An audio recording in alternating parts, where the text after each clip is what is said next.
Bueno, cuando creas los personajes, sobre todo los secundarios, ¿no? Hay muchísimos secundarios que tienen algo más, ¿no? Que tienen una chispita, que te da mucha curiosidad, que cuando terminas la novela, muchos de ellos se te quedan como en la retina, les tienes un cariño especial. Hay personajes que cierras, pero otros personajes se quedan como abiertos, ¿no?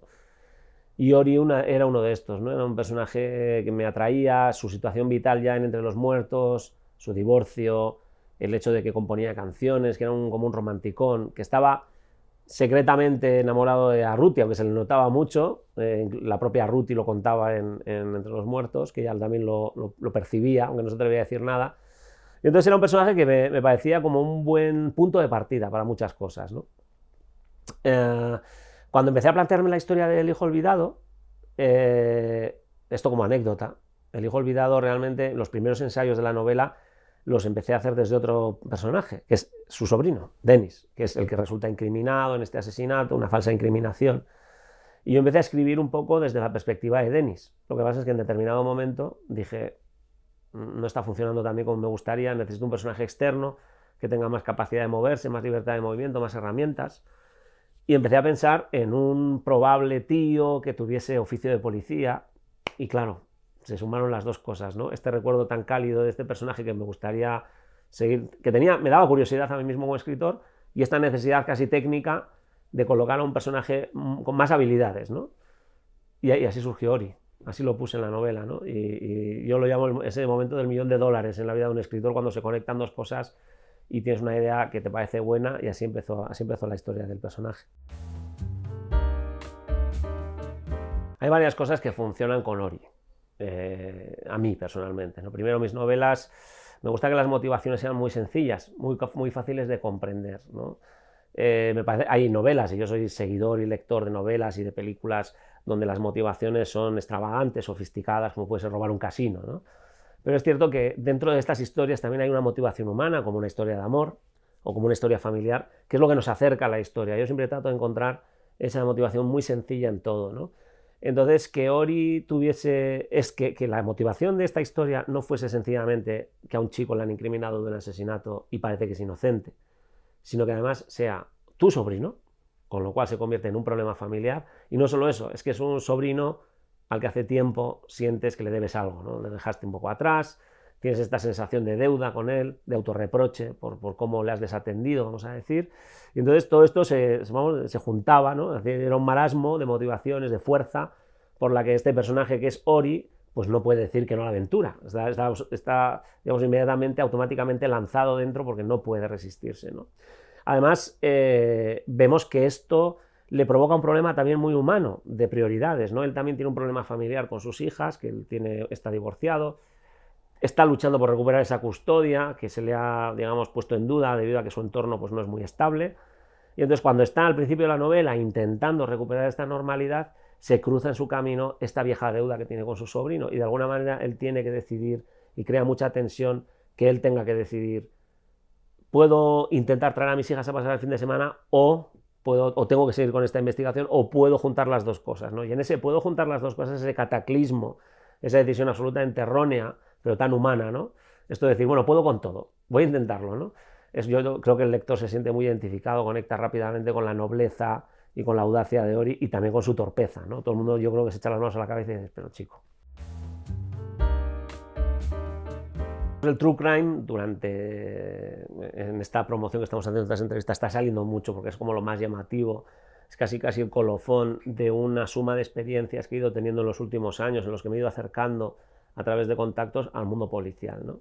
Y en el true crime ya definitivamente ya no era solo policías judiciales, no era solo investigadores, se amplió el campo de batalla a médicos forenses, jueces, guardias civiles que habían actuado en asesinatos reales, que te contaban sus experiencias, y un poco cómo se destilaba toda esta experiencia, y las impresiones que me iban dejando a mí, ¿no? Que es lo que importa un poco como artista, como escritor, cómo te afecta, qué te impresiona exactamente a ti de todo eso que vas conociendo.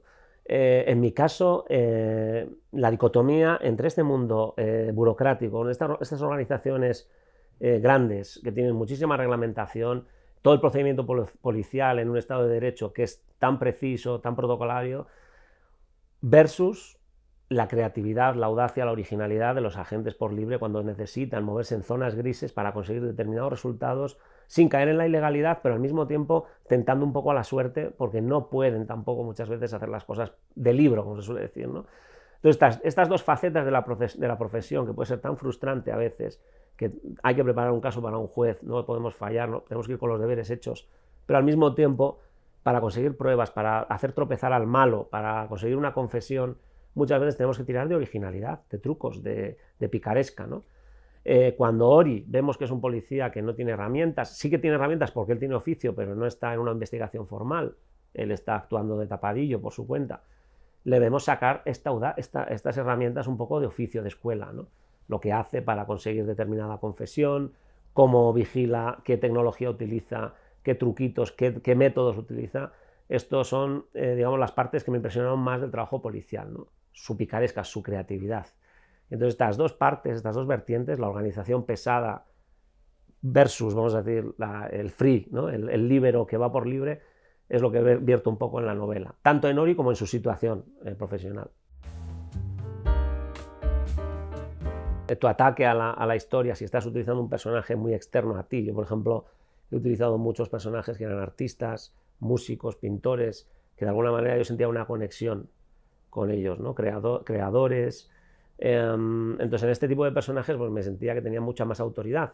Yo he tardado mucho en atacar una historia desde un personaje policía por eso, por esa especie de sensación de no estar preparado, ¿no? De no tener el rigor.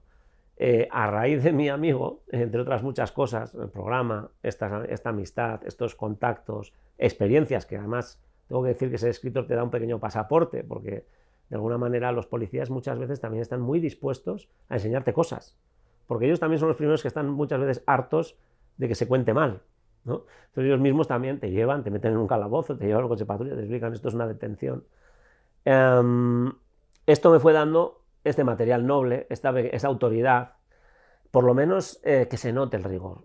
Es ficción, tenemos que doblar la realidad, tenemos que crear un juego, tenemos que crear fantasía, pero que en el fondo yo creo que la realidad, la patina de realidad en las historias, el público lo nota y por supuesto los profesionales lo agradecen. A ver, yo creo que los secretos son muy de método.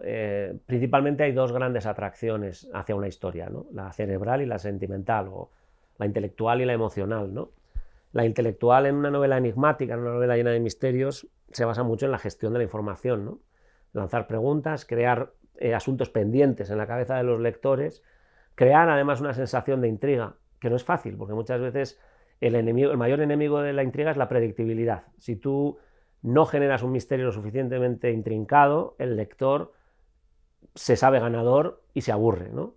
Entonces tienes que generar una historia que sea muy exigente en el nivel de la ambición, pero que la lectura sea fácil, ¿no? Que tú de alguna manera dosifiques la información, utilices un montón de técnicas como recordar, generar puntos de anclaje en la memoria de los lectores para que ellos se vayan acordando, para que avancen por la novela, pero que sientan que están en un rompecabezas complejo, que ellos también pueden jugar, que no lo adivinan, que no las tienen todas consigo, ¿no? Esta es la parte intelectual de la diversión. Y después, por supuesto, lo que ya hablábamos de los personajes, ¿no? La empatía, la situación familiar, profesional, empatizar, caer en ese personaje y querer seguir hasta el final su drama humano, ¿no? Si tú consigues que estos dos motores te funcionen, llevas el avión a donde quieras. Ese es el secreto. Creo que todo está en esa combinación, ¿no? En esa combinación, ese punto de artesanía entre lo emocional y lo intelectual en las historias, ¿no? Es cierto que hay novelas muy intelectuales, muy bien construidas a nivel rompecabezas, que sencillamente caemos en ellas y nos atrapan precisamente por su complejidad y por cómo el autor resuelve un conjunto de tramas que jamás hemos visto antes, ¿no?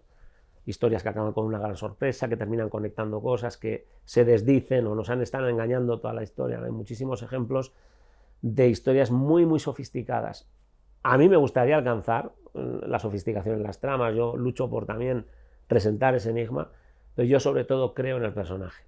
Yo creo que el personaje es el centro de la historia siempre, y donde está la verdadera originalidad es en volver a contar muchas veces la misma historia, pero con las temáticas, el tono, el formato que hoy en día es del gusto de la gente, ¿no? Es decir, no volver a contar pues igual no podemos empatizar tanto con una elevada reunión aristocrática en Inglaterra en 1800, ¿no?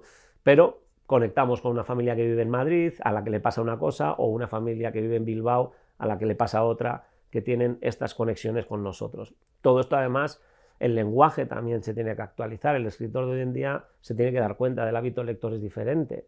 En los lugares, los momentos en los que se lee son diferentes que antiguamente. Entonces también tenemos que reciclarnos de alguna manera y siempre teniendo claro cuál es nuestro objetivo, el de cada uno.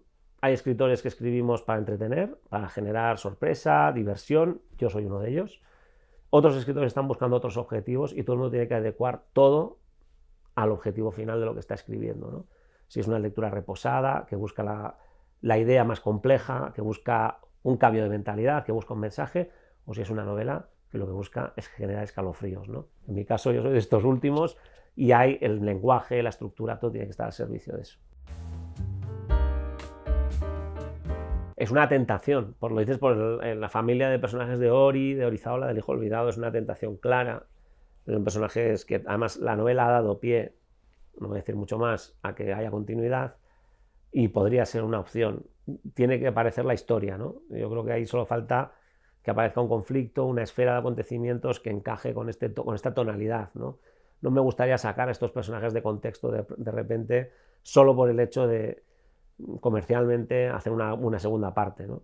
Tendría que ser una historia que les encaje, ¿no? Que todo suene a música y que funcione con los personajes. Yo de todas maneras también tengo muchas ganas de volver al thriller psicológico, por otra parte. Yo empecé haciendo thrillers de corte más psicológico y es otra tentación que tengo, pero ya veremos por dónde salgo. Como recomendaciones de cosas que me han gustado recientemente o de toda la vida, ¿no? Mis libros refugio suelen ser Stephen King. Soy un fan de Stephen King, de algunos libros de Stephen King, no de todos. Y para mí el gran libro de terror de Stephen King es Cementerio de Animales, que no me canso de recomendarlo. Es una recomendación. Muy recientemente me he leído 3 días en una vida de Pierre Lemaitre. Es un libro corto, muy efectivo, con una estructura muy diferente. Son 3 días. En un caso de culpabilidad, de un asesinato que queda sin resolver a lo largo de la vida de un personaje, ¿no? Me atrae mucho un giro concreto que tiene la novela, que es meteorológico, de índole meteorológica, me pareció originalísimo. Pues 2 cosas que me acabo de releer. El Castillo de Arena de Matsumoto, que es una novela negra japonesa, que me gusta mucho por los paralelismos que tiene con El Hijo Olvidado en algunos aspectos. El protagonista de alguna manera avanza por la novela solo por su intuición, en El Castillo de Arena me refiero, y tiene muchos golpes de suerte. Y a Ori, en su novela, en El Hijo Olvidado, le pasa lo mismo. Tiene intuición, no sabe muy bien, va dando palos de ciego, pero tiene suerte. En esta presión que está aplicando en diferentes puntos del libro, le pasan cosas. Esto con El Castillo de Arena, el tono, la esfera de la historia, el tipo de personaje son muy parecidos. Y me acabo de releer hoy mismo Los pájaros, de Daphne du Maurier. Es un relato corto en el que se basó la película que después hizo Alfred Hitchcock. No tiene exactamente, o sea, tiene una relación clara, Los pájaros, pero hay más explicaciones en el relato de Daphne du Maurier. Y siempre he pensado que sería un gran proyecto cinematográfico de nuestro tiempo. Hacer una versión a lo Daphne du Maurier, muy centrado en su historia, en cómo lo desarrolla ella. Así que nada, si no lo habéis leído, os lo aconsejo.